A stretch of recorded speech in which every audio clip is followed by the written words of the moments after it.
Hello প্রিয় students, আমি নব্য সাকার আবার তোমার সঙ্গে দেখা করছি তোমাদের একটি গুরুত্বপূর্ণ ক্লাস নিয়ে। আশা করি সবাই ভালো আছো, সুস্থ আছো। আজকে তোমাদের যে ক্লাস হবে সেটা হচ্ছে অভিব্যক্তি, চ্যাপ্টার 10। ঠিক আছে, অভিব্যক্তি বিষয়ে আমরা জানবো আজকে কি কি রয়েছে আর কি রয়েছে কি না রয়েছে। অভিব্যক্তি বিষয়টা কি? অভিব্যক্তি যদি খুব পরিষ্কার করে বলতে হয়, তো অভিব্যক্তি হচ্ছে পৃথিবীতে প্রাণের উৎপত্তির পর কিভাবে সরলতম জীব থেকে জটিলতম ও উন্নত জীবের আবির্ভাব হলো, সেই বিষয়ে এই অভিব্যক্তি। এবং এর সঙ্গে আরেকটি যে বিষয় যুক্ত রয়েছে সেটা হলো অভিযোজন। আমরা আগে অভিব্যক্তি বিষয়টা বুঝবো, তারপরে আমরা বুঝবো অভিযোজন কি জিনিস। তো চলো শুরু করি বেশি কথা না বলে। তো অভিব্যক্তি কি জিনিস? তো প্রথমেই বললাম যে পৃথিবীতে প্রাণীর সৃষ্টি হলো।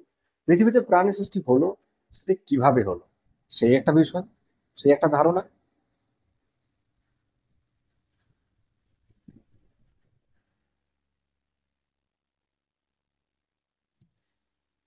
তো পৃথিবীতে প্রাণ সৃষ্টির পর কিভাবে প্রাণের সরলতম জীব থেকে বা সরলতম গঠন থেকে জটিলতম গঠনের উৎপত্তি হলো, সেটা একটা হচ্ছে রহস্যময় প্রশ্ন। এখানে অনেক রহস্য রয়েছে, অনেক কথা বিশ্বাস হবে, অনেক কথা বিশ্বাস হবে না। দেখো, অভিব্যক্তি বিষয় নিয়ে বা প্রাণের উৎপত্তি নিয়ে বিভিন্ন ব্যক্তিদের বিভিন্ন রকম মতামত, এটা পরিষ্কার কথা। বিভিন্ন বিজ্ঞানীরা নিজের মতো করে চিন্তা ভাবনা করে, এবং আর যারা বিভিন্ন রকম কাজের মধ্যে যুক্ত রয়েছে তারা এই প্রাণীর বা প্রাণ সৃষ্টির যে বিষয়টা সেটা বিভিন্ন রকম করে ভালো বা ধারণা রেখেছে। তো আমরা যেটা পড়বো সেটা হলো বিজ্ঞানীদের কি ধারণা, বিজ্ঞানীরা কিভাবে একটা প্রাণ সৃষ্টির যে কথা বা প্রাণী সৃষ্টির যে কথা, কিভাবে প্রাণী পৃথিবীতে এলো বা তার সরলতম গঠন থেকে জটিলতম গঠন উৎপত্তি হলো, সেই বিষয় হচ্ছে এই অভিব্যক্তি। ঠিক আছে, তো বিজ্ঞানীর মতে আমরা বিষয়টা পড়বো। অভিব্যক্তি এই কথাটি প্রথম আবির্ভাব হলো কি থেকে? তো অভিব্যক্তি যে কথা, সেটা আবির্ভাব হলো হারবার্ট স্পেন্সারের মুখ থেকে। হারবার্ট স্পেন্সার, এই হারবার্ট স্পেন্সার 1852 খ্রিস্টাব্দে ইভলিউশন কথাটার উৎপত্তি করে। কিসের কথা? কি কথা? ইভলিউশন। ইভলিউশন, যার শব্দটি আবার অন্য একটি ল্যাটিন শব্দ থেকে ইভলভেরি, সেখান থেকে না হয়েছে। তো অতটাও ভিতরে গিয়ে প্রশ্ন অত আমাদের আসে না, ইভলিউশন কি থেকে না হলো, কোন ভাষা থেকে না হলো, সেই নিয়ে খুব একটা প্রশ্ন হয় না। তাহলে অভিব্যক্তির যে ধারণা বা অভিব্যক্তির যে বা ইভলিউশনের যে শব্দটির প্রবর্তন কে করেছে? করলো কে? Herbert Spencer. তা অভিব্যক্তি বিষয় নিয়ে ইভলিউশন কথাটা প্রবর্তন করেছে, কিন্তু অভিব্যক্তির যে কি করে ঘটলো সেটা কিন্তু আলাদা কিছু লোক ব্যাখ্যা করেছে। তো এই অভিব্যক্তি বা ইভলিউশন, যার বাংলা মানে যদি করতে যায় তাহলে দাঁড়ায়, এর বাংলা মানে হচ্ছে ক্রম বিকাশ। এর বাংলা শব্দ হচ্ছে ক্রম বিকাশ। তার ক্রম বিকাশ কি? ক্রম বিকাশ মানে কি? তো ক্রম বিকাশ মানে হচ্ছে যে সকল আহ, যে প্রক্রিয়া বা যে আহ, বিক্রিয়া বা যে কোনো একটা ঘটনা যে ধারাবাহিকভাবে চলতে থাকা, ধারাবাহিকভাবে চলতে থাকা, সেটাকে বলা হচ্ছে এই ক্রম বিকাশ, যার অর্থ হচ্ছে ধারাবাহিকভাবে চলতে থাকা। ক্রম মানে ধারাবাহিক, আর বিকাশ মানে ধীরে ধীরে সরলতম গঠন থেকে জটিলতম গঠনের উৎপত্তি, লাভ, সেটাকে বলা হচ্ছে বিকাশ। তাহলে হারবার্ট স্পেন্সার ইভলিউশন শব্দটা প্রবর্তন করলেন, তারপরে বিভিন্ন বিজ্ঞানী নিজের মতো করে এই অভিব্যক্তির প্রমাণ, অভিব্যক্তির তথ্য বা অভিব্যক্তির যে ঘটনা, সেগুলি ব্যাখ্যা করেছে। তো অভিব্যক্তি যদি এক কথায় বলতে হয় তাহলে বলতে হবে যে পদ্ধতি বা যে প্রক্রিয়াটা কি করে, যে প্রক্রিয়ার সাহায্যে, যে প্রক্রিয়া বা যে মন্থর গতিশীল যে ধারাবাহিক যে প্রক্রিয়া, যেখানে জীবেদের সরলতম গঠন থেকে জটিলতম ও উন্নততর জীবের যে আবির্ভাব, সেটাকে বলা হচ্ছে অভিব্যক্তি। তা অভিব্যক্তি যদি আমরা জানতে হয় তাহলে আমাদের জানতে হবে বা যেতে হবে প্রাচীন পৃথিবীতে। এবার আমরা চলে যাব প্রাচীন পৃথিবী। প্রাচীন পৃথিবী সেটা আবার কি? তো প্রাচীন পৃথিবী বলতে কি বোঝাচ্ছে? প্রাচীন পৃথিবী বলতে বোঝাচ্ছে যে পৃথিবী সৃষ্টি আগে প্রাণী সৃষ্টির আগে পৃথিবী কেমন ছিল, পৃথিবীতে প্রাণী সৃষ্টির আগে পৃথিবী কেমন ছিল, সেই হচ্ছে বা সেই কথাটা বা সেই তথ্যটা হচ্ছে আমাদের এখানে এই প্রাচীন পৃথিবী। তো প্রাচীন পৃথিবীতে আমরা যেটা জানবো বা পৃথিবীর আবির্ভাব কি করে হলো, তো আমরা জানি প্রায় 450 কোটি, আনুমানিক ধরা হয় প্রায় 450 কোটি বছর আগে, প্রায় 450 কোটি বছর আগে পৃথিবী সৃষ্টি হয় কি থেকে, সূর্য থেকে। এবং শুধুমাত্র সূর্য না, সূর্য এবং যেখানে পৃথিবী সৃষ্টি হয়েছে সেই জায়গার ধূলিকণা এবং বিভিন্ন রকমের যে গ্যাসীয় উপাদান সেগুলি সহযোগে একটি গঠন সৃষ্টি হয়, যে গঠনটাকে নাম দেওয়া হয়েছে নেবিউলা। কি নাম দেওয়া হয়েছে, নেবিউলা। এই নেবুলা থেকে পৃথিবীর সৃষ্টি, এটা বিজ্ঞানীদের ধারণা। এই নেবুলা থেকে কিসের সৃষ্টি, এই নেবুলা থেকেই পৃথিবীর আবির্ভাব হয়।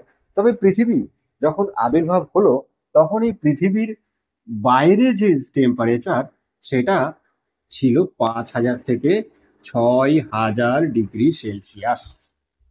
এই এত তাপমাত্রার পৃথিবী, সেখানে প্রাণী উৎপাদন হওয়া বা প্রাণী উৎপন্ন হওয়া কোনো মতেই সম্ভব না।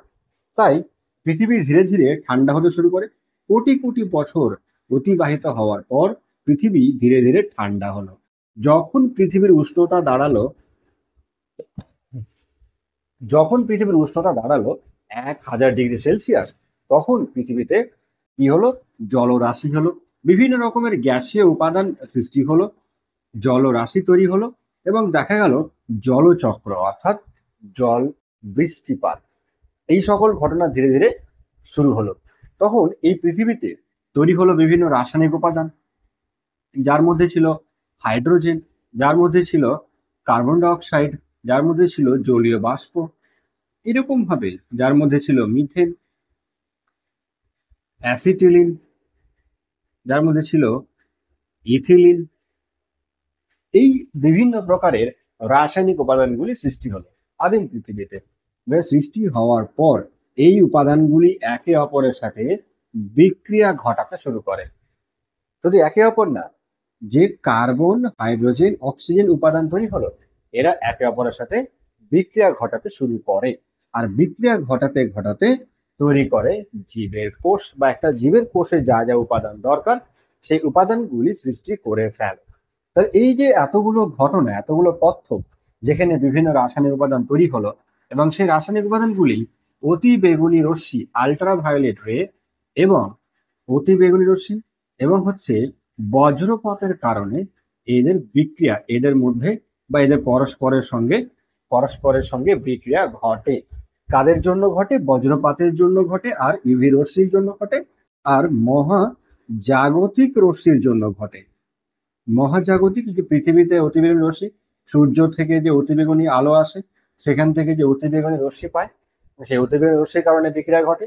এবং জলচক্র, বৃষ্টিপাত যখন ঘটে, বৃষ্টিপাতের সময় বজ্রপাত হয় আমরা জানি, বিজলি চমকায়, তো সেই বজ্রপাতের ফলেও রাসায়নিক বিক্রিয়া ঘটে। এবং মহাজাগতিক যে রশ্মি বা বিকিরণ, তার ফলেও রাসায়নিক বিক্রিয়া ঘটে। রাসায়নিক বিক্রিয়া ঘটে নানান নানান উপাদান সৃষ্টি হয়।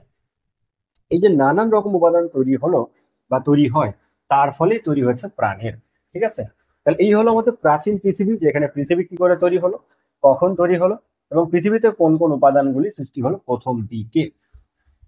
এই হলো প্রাচীন পৃথিবী সম্পর্কে। এবার ব্যাপারটা হচ্ছে যে এইখানে এতগুলো কথা, প্রথমে যে যে এই জিনিসগুলো আমরা জানলাম, বিভিন্ন রাসায়নিক উপাদান তৈরি হলো, বজ্রপাত, মহাজাগতিক রশ্মি, ইউভি রশ্মি, এদের ফলে যে বিক্রিয়া ঘটেছে, এই বিক্রিয়াগুলি কিভাবে ঘটলো, এই বিক্রিয়াগুলি ঘটেছে কে বললো, এই বিক্রিয়া এতগুলো ঘটনা ঘটেছে সেটা বললো কে, সেটা বললো দুইজন বিজ্ঞানী, একটা হচ্ছে ওপারিন ও একটা হচ্ছে হ্যালডেন। তাহলে ওপারিন ও হ্যালডেন তারা দুজনে এই কিভাবে প্রাণীর সৃষ্টি প্রথম ধাপ তৈরি হলো সেই ব্যাপারে ব্যাখ্যা করেছিল।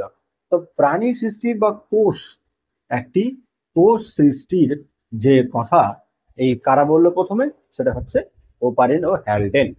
এই যে এতগুলো কথা রাসায়নিক বিক্রিয়ার ঘটেছে, এই রাসায়নিক বিক্রিয়া যে যে সকল ঘটনাগুলি, এদেরকে এক কথায় রাসায়নিক বিবর্তনবাদ বলা হয়। এই রাসায়নিক বিবর্তনবাদ যাকে ইংলিশে রাসায়নিক বিবর্তনবাদ, যাকে ইংরেজিতে বলা হয় কেমোজেনি। এই বিষয়ে আমরা পড়বো আবার। তো রাসায়নিক বিবর্তনবাদ কার মতবাদ? রাসায়নিক বিবর্তনবাদ সম্পর্কে কে ব্যাখ্যা করলো? রাসায়নিক বিবর্তনবাদ সম্পর্কে ব্যাখ্যা করলো তোমার ওপারিন ও হ্যালডেন। মনে থাকবে, রাসায়নিক বিবর্তনবাদ কে ব্যাখ্যা করলো, সেটা কে দিল, সেটা হচ্ছে ওপারিন এবং হ্যালডেন।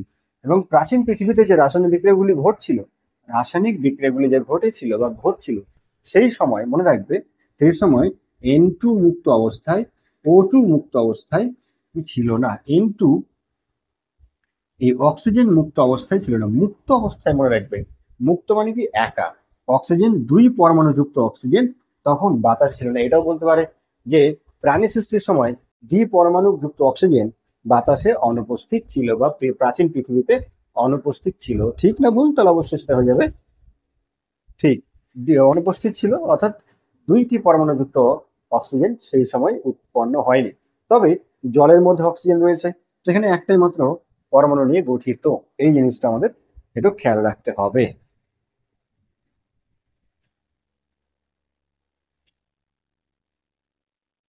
এবার যেটা তোমাদের এবার যেটা তোমাদেরকে অবশ্যই পড়তে হবে, সেটা হচ্ছে এই রাসায়নিক বিবর্তনবাদ বা প্রাণের উৎপত্তির কয়টি ধাপ। তোমাদের অবশ্যই পড়তে হবে প্রাণীর উৎপত্তির বা প্রাণ উৎপত্তির কয়টি ধাপ ছিল এবং কি কি। তো মনে রাখবে, প্রাণ এর উৎপত্তির জন্য হচ্ছে চারটে ধাপ। একটি কি? কিসের জন্য? প্রাণ উৎপত্তি। প্রাণ উৎপত্তির জন্য উৎপত্তির কয়টি ধাপ? প্রাণ উৎপত্তির হচ্ছে চারটে ধাপ, ঠিক আছে? প্রথম ধাপ হচ্ছে প্রাচীন পৃথিবীর উৎপত্তি ও অর্থাৎ পৃথিবীর উৎপত্তি। পৃথিবীর উৎপত্তি। 2 নম্বর হলো রাসায়নিক বিবর্তনবাদ। রাসায়নিক বিবর্তনবাদ, বা যেটাকে বলা হয় কেমোজেনি। 3 নম্বর রয়েছে জৈবিক বিবর্তন বা বায়োজেনি, ঠিক আছে? 4 নম্বর রয়েছে ইউক্যারিওটিক কোষের আবির্ভাব। তোমরা নোট করতে পারো, কিংবা ভালো করে শুনলেও তোমাদের হয়ে যাবে। তাহলে এখানে কয়টি ধাপ ছিল? এখানে হচ্ছে 4।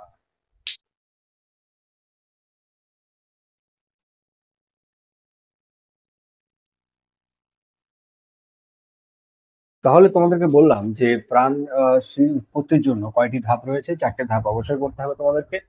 পৃথিবীর উৎপত্তি, রাসায়নিক বিবর্তনবাদ, বা এটা কেমোজেনি বলা হয়, জৈবিক বিবর্তন বা বায়োজেনি, এবং হচ্ছে ইউক্যারিওটিক কোষের আবির্ভাব। এই 4টে আহ, যে ধাপ, সেটা তো করতে হবে। এবং সেই ধাপগুলি দিল কে? এই ধাপগুলি দিয়েছে বিজ্ঞানী ওপারেন এবং হ্যালডেন, ঠিক আছে? মনে রাখতে হবে। তো পৃথিবীর উৎপত্তি এটা আমরা দেখলাম। রাসায়নিক বিবর্তনবাদ আমরা মোটামুটি পড়লাম। যে রাসায়নিক বিবর্তনবাদ সম্পূর্ণ করা হয়নি, বাকিটা আবার জানি। তো রাসায়নিক যে বিবর্তনবাদ, 2 নম্বর পয়েন্ট। 2 নম্বর পয়েন্টে আমরা যেটা দেখবো সেটা হচ্ছে রাসায়নিক বিবর্তনবাদ। রাসায়নিক বিবর্তনবাদ কি জিনিস, বা কেমোজেন যেটাকে বলে। তো সেখানে আমরা দেখলাম কেমোজেনিতে যে পৃথিবী সৃষ্টির সময় বিভিন্ন রকমের গ্যাসীয় উপাদান তৈরি হলো। এই গ্যাসীয় উপাদানগুলি কি ধরনের ছিল? মনে রাখতে হবে, এই গ্যাসীয় উপাদানগুলি ছিল হাইড্রোজেন ও কার্বন। হাইড্রোজেন ও কার্বন সহযোগে তৈরি হয়েছে হাইড্রোকার্বন নামক যৌগের কি কি যৌগ? তিনটে যৌগ। একটা হচ্ছে মিথেন তৈরি হলো,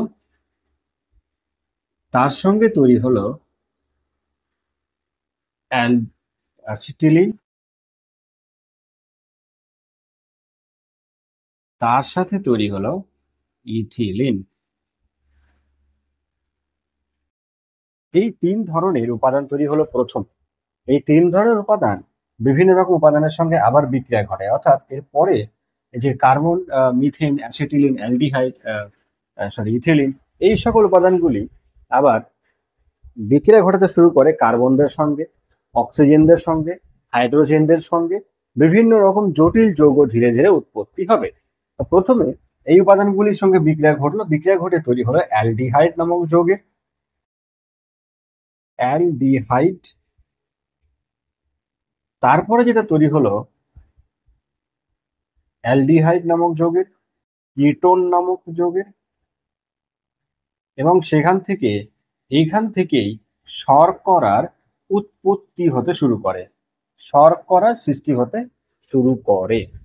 ঠিক আছে, তো শর্করা উৎপত্তি হতে শুরু করে এবং শর্করা উৎপত্তির পর ধীরে ধীরে amino acid, protein, fatty acid, এই সকল উপাদানগুলি তৈরি হবে, অর্থাৎ যেটাকে বলা হচ্ছে সরলতম যৌগ থেকে জটিলতম যৌগের উৎপত্তি। সরলতম কোনগুলো? মিথেন, অ্যাসিটিলিন, ইথিলিন, এগুলো হচ্ছে সরলতম যৌগ। এই সরলতম যৌগ থেকে উৎপত্তি হলো কিসের? অ্যালডিহাইড, কিটোন, যেখান থেকে শর্করা নামক উপাদানগুলি বা সরল শর্করা নামক উপাদানগুলি সৃষ্টি হতে শুরু করবে। এরপরে এই অ্যাসিটালডিহাইড, অ্যালডিহাইড, কিটোন, শর্করা তৈরি হওয়ার পর যে উপাদানগুলি তৈরি হবে সেটা হচ্ছে প্রোটিন জাতীয়, অর্থাৎ উপাদানগুলির সঙ্গে এই মিথেন, অ্যাসিটিলিন, ইথিলিন, এদের সঙ্গেই আবার কার্বন, হাইড্রোজেন, অক্সিজেন, সিএইচও,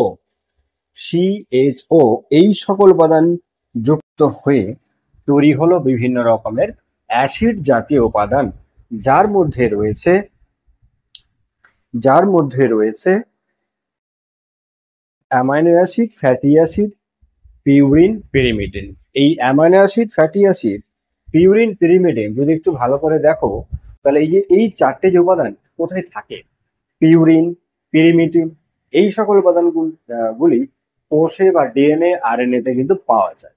তার মানে ধীরে ধীরে একটা কোষের ভেতরে, শুধু কোষ না, কোষের ভেতরে যা যা দরকার, একখানা কোষের ভেতরে যা যা দরকার, অর্থাৎ ডিএনএ এর উৎপাদন হওয়ার জন্য যা দরকার, অর্থাৎ শুরু থেকে শুরু হচ্ছে একদম একদম ডাইরেক্ট যে কোষ তৈরি হচ্ছে সেটাও না, কোষ তৈরি হওয়ার জন্য, অর্থাৎ প্রাণ তৈরি হওয়ার জন্য কোষের দরকার, আর কোষ তৈরি হওয়ার জন্য বিভিন্ন amino acid, fatty acid, aldehyde, বিভিন্ন রকম পিউরিন জাতীয় ক্ষারক, পিরিমিডিন জাতীয় ক্ষারক, এই সকল উপাদানের সৃষ্টি হচ্ছে। যদি আমরা একটু ভালো করে একটু একটু যদি আমরা মনোযোগ দিয়ে দেখি, তাহলে ধীরে ধীরে কিন্তু একদম জিরো থেকে, একদম ভেতর থেকে আস্তে আস্তে বাইরে বেরিয়ে আসছি আমরা, একদম শুরু থেকে, জিরো থেকে একেবারে উপাদান গুলি শুরু থেকে বেরিয়ে আসছি ধীরে ধীরে।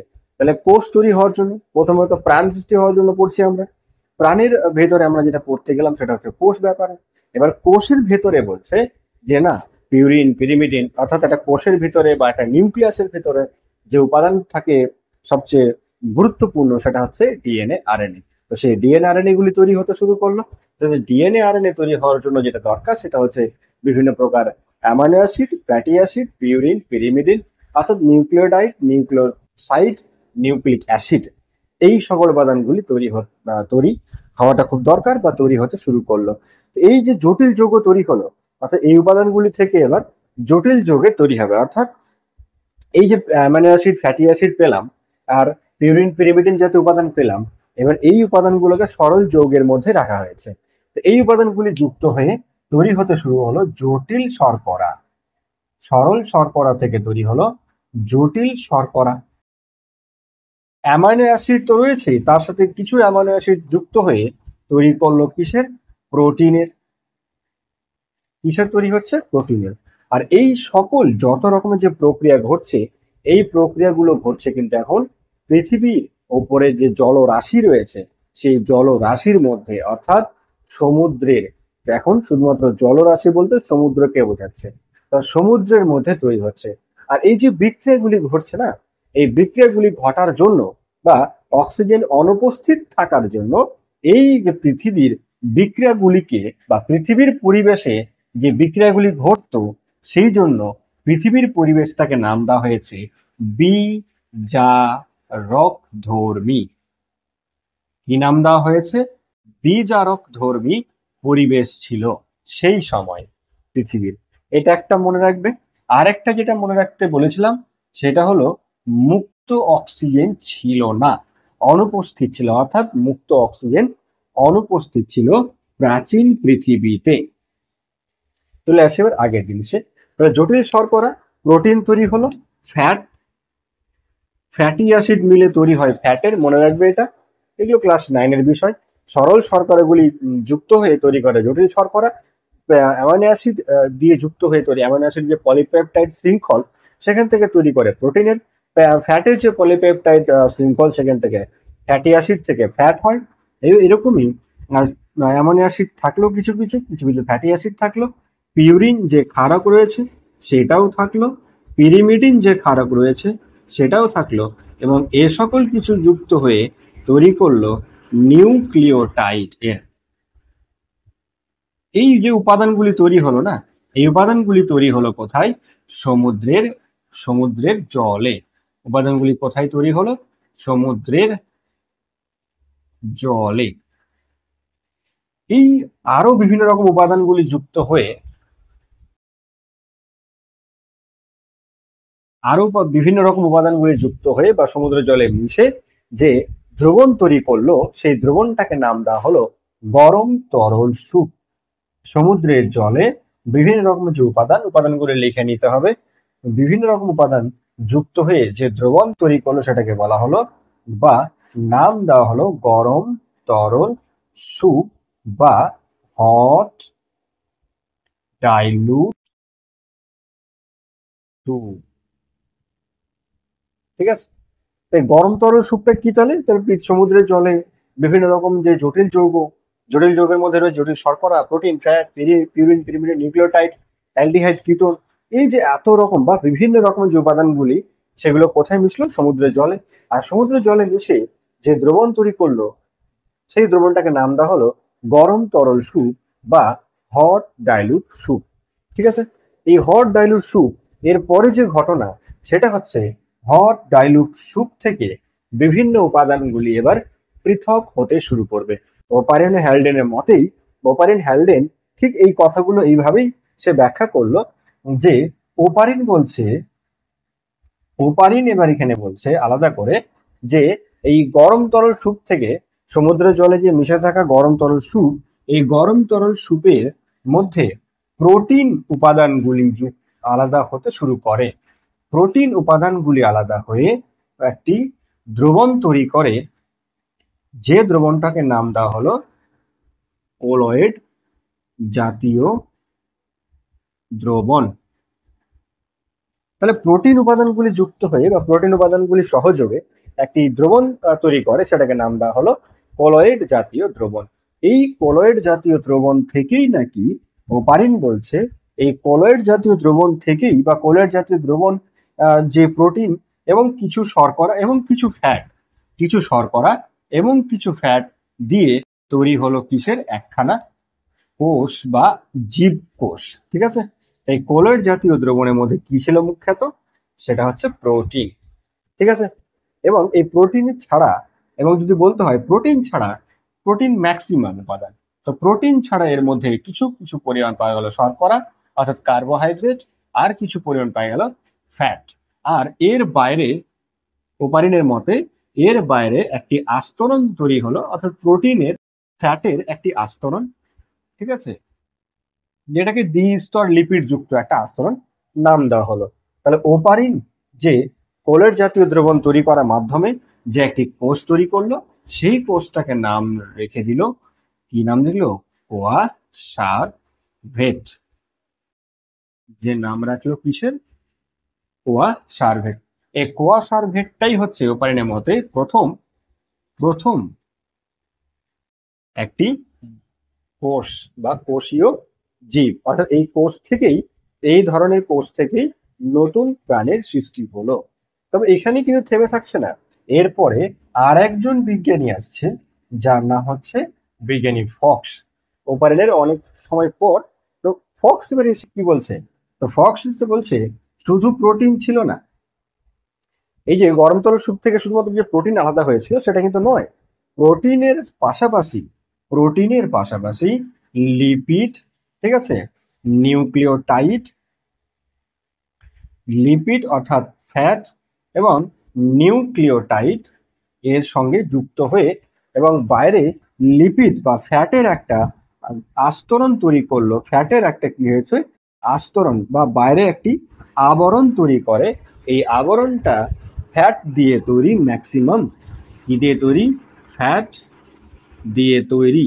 ফক্স বর্ণনা করছে তার মতে যে কোষ তৈরি হলো তার, তাহলে ফ্যাট দিয়ে একটি বাইরে একটা আস্তরণ তৈরি হলো, যে আস্তরণটির নামও রেখেছিল অভিস্রব, এর নামও রেখেছে অর্ধভেদ্য পর্দা, অর্ধভেদ্য পর্দা বা আবরণ, যেটা কিসের তৈরি, ম্যাক্সিমাম উপাদান ফ্যাট। এখানে যদি আরো ভিতরে যেমন যেতে হয় তো শুধু ফ্যাট ছিল এমন তাও না, ফ্যাটের সঙ্গে কিছু পরিমাণ প্রোটিনও দেখতে পাওয়া যায় এবং কিছু পরিমাণ কার্বোহাইড্রেটও থাকে, ঠিক আছে। তো এর মধ্যে সবচেয়ে বেশি উপাদান যেটা দরকার বা ছিল সেটা হচ্ছে কিসের, লিপিড এবং প্রোটিনের। এবং এই যে কোষটা তৈরি হলো না ফক্সের মতে, তো এই কোষটার নাম ফক্স রাখলো কি, মাইক্রোস্ফিয়ার, মাইক্রোস্ফিয়ার, কি নাম রাখলো, মাইক্রোস্ফিয়ার। তো মাইক্রোস্ফিয়ার যেটাকে সে বলল প্রথম জীবীয় কোষ বা প্রথম জীব কোষ। তো প্রথম কোষীয় জীব কে বললো, প্রথম বললো ওপারিন। আর জীব কোষ, কোষীয় জীব হচ্ছে ওপারিন আর জীবকোষ বলছে মাইক্রোস্ফিয়ারকে কে বলছে, বিজ্ঞানী ফক্স। তবে এখানেই কিন্তু শেষ নয়, এই যে জিনিসগুলো আমরা পড়লাম এটা হচ্ছে আমাদের বায়োজেনি বিষয়, কেমোজেনি, তার সঙ্গে সঙ্গে আমাদের বায়োজেনি বা জৈবিক বিবর্তন ব্যাপারে আমরা মানে কোষের উৎপত্তি ব্যাপারে জানলাম। তো এখানে যে শেষ তাও না, কোষের উৎপত্তি যে এখানে শেষ তাও না। তো কোষ সৃষ্টি হওয়ার পর অর্থাৎ এতগুলো জিনিস আসার পর কি দেখা গেল, এতগুলো জিনিস আসার পর দেখা যাচ্ছে যে প্রথম যে কোষটা তৈরি হলো সেই কোষটা ওপারেনের হোক বা মাইক্রোস্ফিয়ার, কসারভেট বলি কিংবা মাইক্রোস্ফিয়ার, এই কসারভেট বা মাইক্রোস্ফিয়ারের সাথে, এই কসারভেট বা মাইক্রোস্ফিয়ারের সাথে কি যুক্ত হলো, নিউক্লিক অ্যাসিড যুক্ত হতে শুরু করে, নিউক্লিক অ্যাসিড যুক্ত হতে শুরু করে। তো নিউক্লিক অ্যাসিড যুক্ত হতে শুরু করে বা নিউক্লিওটাইড বলতে পারি। তো নিউক্লিক অ্যাসিড যখন যুক্ত হলো তখন এই কোষটার নাম রেখে দেওয়া হলো প্রোটোসেল, প্রোটোসেল বা প্রোটোবায়ন্ট, প্রোটোসেল বা প্রোটোবায়ন্ট। এর পরবর্তীতে এই কোষগুলির মধ্যে কিছু কোষের বিবর্তন ঘটলো মানে আরো উন্নত হলো, কিছু কোষ উন্নত হলো না। তো যে কোষগুলি উন্নত হলো সেগুলিকে ইউক্যারিওটিক কোষ বলা হলো, যে কোষগুলির উন্নতি ঘটলো সেগুলোকে ইউক্যারিওটিক, যার ইউ মানে হচ্ছে প্রকৃত আর ক্যারিওটিক কথাটা এসছে ক্যারিওন থেকে, যার বাংলা মানে হচ্ছে এই নিউক্লিয়াস, যার অর্থ হচ্ছে নিউক্লিয়াস, এর কে বলা হচ্ছে আরেক ভাষায় ক্যারিওট। তাহলে যার মধ্যে নিউক্লিয়াস থাকে সেটাকে বলা হচ্ছে ইউক্যারিওটিক কোষ, আর যার মধ্যে থাকে না সেটাকে বলা হচ্ছে প্রোক্যারিওটিক, অর্থাৎ যার মধ্যে কোনো পরিবর্তন এলো না, তো সেই কোষগুলোকে নাম রেখে দেওয়া হলো প্রোক্যারিওটিক কোষ। তাহলে কোষ সৃষ্টি হলো, কোষ আবির্ভাব হলো, ইউক্যারিওটিক কোষের আবির্ভাব কিভাবে হলো সেইটাও আমরা এখানে দেখলাম, কোষের উৎপত্তি জেনে গেলাম। কিন্তু এই যে দ্রবণ, এই পরীক্ষাগুলো, এই যে পরীক্ষাগুলো আমরা পড়লাম, এই পরীক্ষাগুলো কিভাবে কিভাবে অর্থাৎ ওপারেন ও হ্যালডেন তারা তো নিজের মুখে মুখে এই কথাগুলো বলেছে, নিজের মুখে এই কথাগুলো বলেছে, অর্থাৎ এখানে কোনো পরীক্ষা নেই, বিস্তারিত কোনো পরীক্ষা নেই, সেখান থেকেই এই বিষয়গুলো আমাদের জানতে হবে, পড়তে হবে। তা এই টপিক থেকে এই জিনিসগুলো আমাদের মনে রাখলেই হলো। এর ছাড়া অনেক জিনিস আছে পড়ার, তবে তোমাদের দরকার নেই। এতটুকু পড়লেই তোমাদের যথেষ্ট।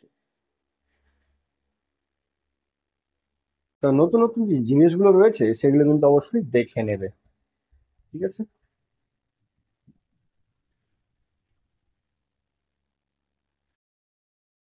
এরপরে তোমাদের যেটা আলোচনা হবে সেটা হলো মিলার এবং উরের পরীক্ষা, ঠিক আছে? তো মিলার এবং উরের পরীক্ষা নেক্সট ক্লাসে তোমাদের সঙ্গে আলোচনা করবো। আবার প্রত্যেকের রিকোয়েস্ট একটি, ক্লাসগুলি যদি ভালো লেগে থাকে তাহলে অবশ্যই বন্ধুদের মধ্যে ক্লাসগুলি শেয়ার করবে। প্রত্যেককে অনুরোধ থাকছে, এবং চ্যানেলটিকে সাবস্ক্রাইব করতে বলবে। এবং ক্লাসগুলি দেখলে বা কমেন্ট করলে আমি উৎসাহ পাই, এবং এরপরে আরো ক্লাস আনার চেষ্টা করব যদি তোমাদের সহযোগিতা পাই। তাহলে তোমাদের সহযোগিতা ছাড়া ক্লাস করা একদমই অসম্ভব। তো সবাই ভালো থাকবে।